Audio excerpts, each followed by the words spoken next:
네, 반갑습니다. 네, 당신의 부동산 깐부 임루션입니다. 네, 이제 오늘 알아볼 내용은 상가임대차보호법 관련한 내용인데요. 사실 어렵진 않아요. 이게 그렇게 어려운 내용은 아닌데 인터넷이나 이제 법조문 같은 걸 살펴보다 보면 머리가 깨지죠. 그래서 제가 이 부분에 대해서 저도 이제 공부하면서 뭐 인터넷 블로그들도 많이 보고 했는데 사실 좀 어렵게 정리된 부분들이 많아서 우리 상가 임차하시는 분들 입장에서 꼭 알아야 될 내용들이 있잖아요. 그 부분만 좀 간단하게 좀 정리를 해보도록 하겠습니다. 말 그대로 일단 보호법이기 때문에 상가 빌려 쓰시는 분한테 어떤 권리를 적절히 보장해주기 위한 그런 법이다, 이 정도로 생각을 하시면 되고, 이 내용을 이해하기 전에 일단 환산보증금 개념부터 아셔야 돼요. 그러니까 내가 보증금 예를 들어 1억에 월세 100만 원이 들어갔어요. 그러면 월세 100만 원 곱하기 100을 해서 1억이라는 금액이 또 나오죠. 그럼 기존 보증금 1억에다가 요 금액 1억을 또 더하면 결과값이 나올 텐데 이게 바로 환산 보증금이 되는 거예요.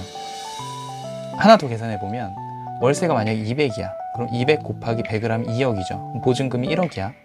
그러면 총 3억이 환산 보증금이 되는 거고, 이걸 기준으로 이제 서울은 9억, 과밀이나 부산 이런 데는 6.9억, 광역 어쩌고저쩌고 이런 데 5.4억, 그 외 3.7억, 이렇게 이제 기준점을 딱 정해놓고 요거와 관계없이 보호해주는 제도가 있고, 이것보다 낮은 금액일 때만 보호해주는 그런 법률이 있기 때문에 내가 일단 어디에 해당하는가를 살펴볼 필요성이 있습니다.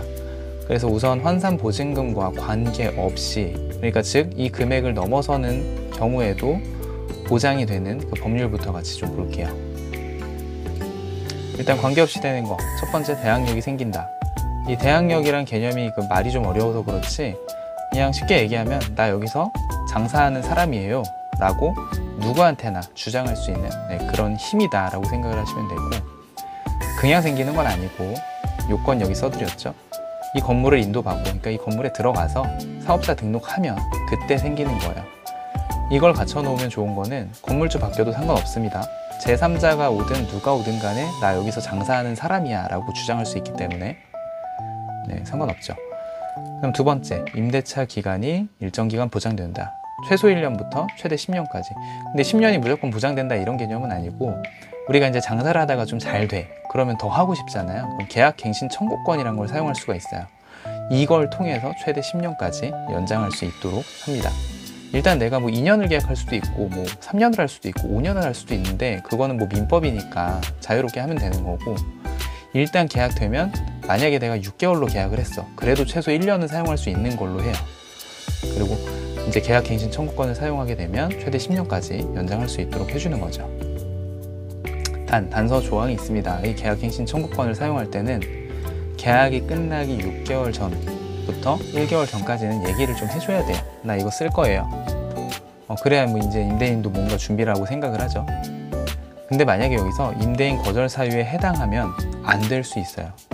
이게 무슨 얘기냐면 예를 들어 임차인이 이 건물을 부셨어. 안 되죠. 그러면 이런 걸 하든지, 아니면 3기의 차임을 연체하거나. 이게 무슨 말이냐면 월세를 3번 안 냈다는 얘기예요. 근데 이 3번이 연속해서 3번 안 내는 거를 말하는 게 아니고요. 3번을 안 냈으면 그냥 카운트가 되는 거예요. 내가 이번 달 1월 달에 월세를 안 냈어. 한 번. 그리고 5월 달에 가서 또 한 번 안 냈어. 두 번. 또 한 12월에 또 한 번 안 냈어. 3번. 이게 카운팅이 되잖아요. 임대인 입장에서 어때요? 짜증나죠? 그래서 이렇게 카운팅이 돼 있으면 나중에 임대인이 너 저번에 1월이랑 5월이랑 12월에 월세 안 냈잖아. 나가. 라고 할 수 있다는 거예요. 그래서 이런 거 좀 조심하셔야 되고, 세 번째, 보호받는 거. 권리금 회수기에 보호받을 수 있다. 장사가 잘 되고 있는데 나가래. 그럼 기분 나쁘죠. 어쨌든 권리금이라도 잘 받고 나가야 될 거 아니에요. 근데 이제 이런 일들이 좀 있었나 봐요. 나갈 때 이제 권리금을 좀 못 받게 하거나 이런 게 있었나 보죠. 저도 장사를 안 해봐서 모르겠지만, 아무튼 계약기간 종료일이 있으면 그 6개월 전부터는 상가 주인이 이제 권리금 받는 걸 방해하지 못하게끔 하는 그런 제도가 있다라는 거예요. 뭐 권리금을 대신 자기가 받아가거나 이런 거 안 되고, 혹은 이제 권리금 계약뿐 아니라 이제 새로운 임차인이 오면 그 임대차 계약을 새로 해야 될 거 아니에요.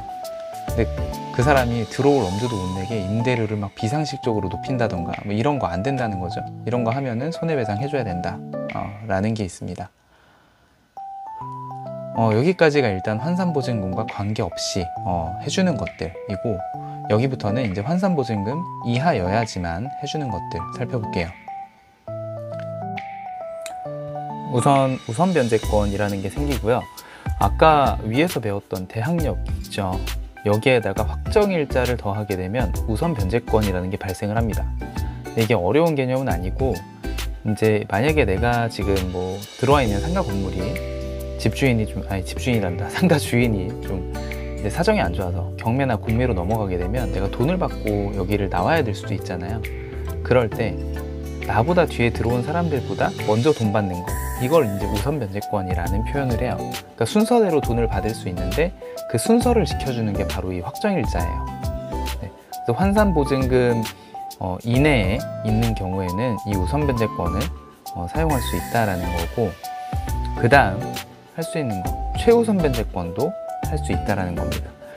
요거는 내가 이제 소액 임차인인 경우, 그러니까 보증 금액이 예를 들면 서울의 경우 6,500만 원 이하자다. 그럴 경우에 2,200만 원까지는 내 순서에 상관없이 내 앞에 있는 사람들보다 먼저 돈을 우선해서 받을 수 있다는 거죠. 근데 내 앞에 있는 사람도 만약에 소액 임차인이야. 그럼 그 사람이 당연히 먼저 받겠죠. 그러니까 소액 임차인들끼리에서도 당연히 순서는 있겠지만, 만약에 내 앞에 있는 사람이 임차인이 아니라 은행이야. 근데 은행이 원래는 먼저 대출을 먼저 해줘서 돈을 먼저 받아갈 권리가 있어. 이런 경우에도 내가 좀 소액 임차인이다. 그런 경우에는 보증금이 작으니까 이 중에서 일부는 너 먼저 좀 돈 줄게, 이렇게 하는 그런 제도라고 보시면 될 것 같아요. 그리고 보증금 월세 협상이 유리해지는 부분들이 있습니다. 이게 사실 제가 볼 때는 임차인 입장에서 제일 유리한 그런 제도다라고 보여지는데, 시세가 좀 높으면 깎아주세요 라고 할 수도 있고, 반대로 좀 이제 시세가 좀 낮아도 주인 입장에서 마음대로 못 올려요. 그러니까 예전에 받던 월세가 예를 들어 100만 원이다 그러면은 5%를 초과해서 올리지 못합니다. 그러니까 105만 원 이상으로 올릴 수 없다는 얘기죠. 네, 그렇기 때문에 갑자기 월세가 뭐 2배, 3배 올라가는 이런 경험 안 하실 수 있다는 거. 그리고 또 좋은 거는 계약 만기돼서 나가려고 했는데 만약에 보증금을 못 돌려받았어요. 이럴 때 임차권 등기하시면 돼요. 제 블로그에도 임차권 등기에 대해서는 따로 글을 작성을 해놨고, 지금 상당히 많은 분들이 그 내용을 보고 계시는데, 요거는 해놓고 나가시면 내가 여기 상가에 점유하고 있는 것처럼 인정을 해주기 때문에 대항력이라든지 우선 변제권 인정이 돼서 나중에 보증금을 받기가 좀 더 수월해집니다. 이렇게 오늘은 좀 상가 임대차보호법의 중요 내용들만 좀 알아봤는데, 사실 법률 용어가 워낙 많기 때문에 제가 쉽게 최대한 쓰려고 해도 좀 어려우신 분들 계실 거예요. 네, 당황하지 마시고 네이버에서 임루션의 깐부동산 검색하시면 나오니까 오셔서 또 내용들 자세히 보시면 좋을 것 같고요. 또 궁금한 사항 있으시면 댓글로 남겨주시면 제가 아는 범위 내에서 최대한 또 답변 드리도록 하겠습니다. 다음에 또 좋은 내용으로 찾아뵙겠습니다. 감사합니다.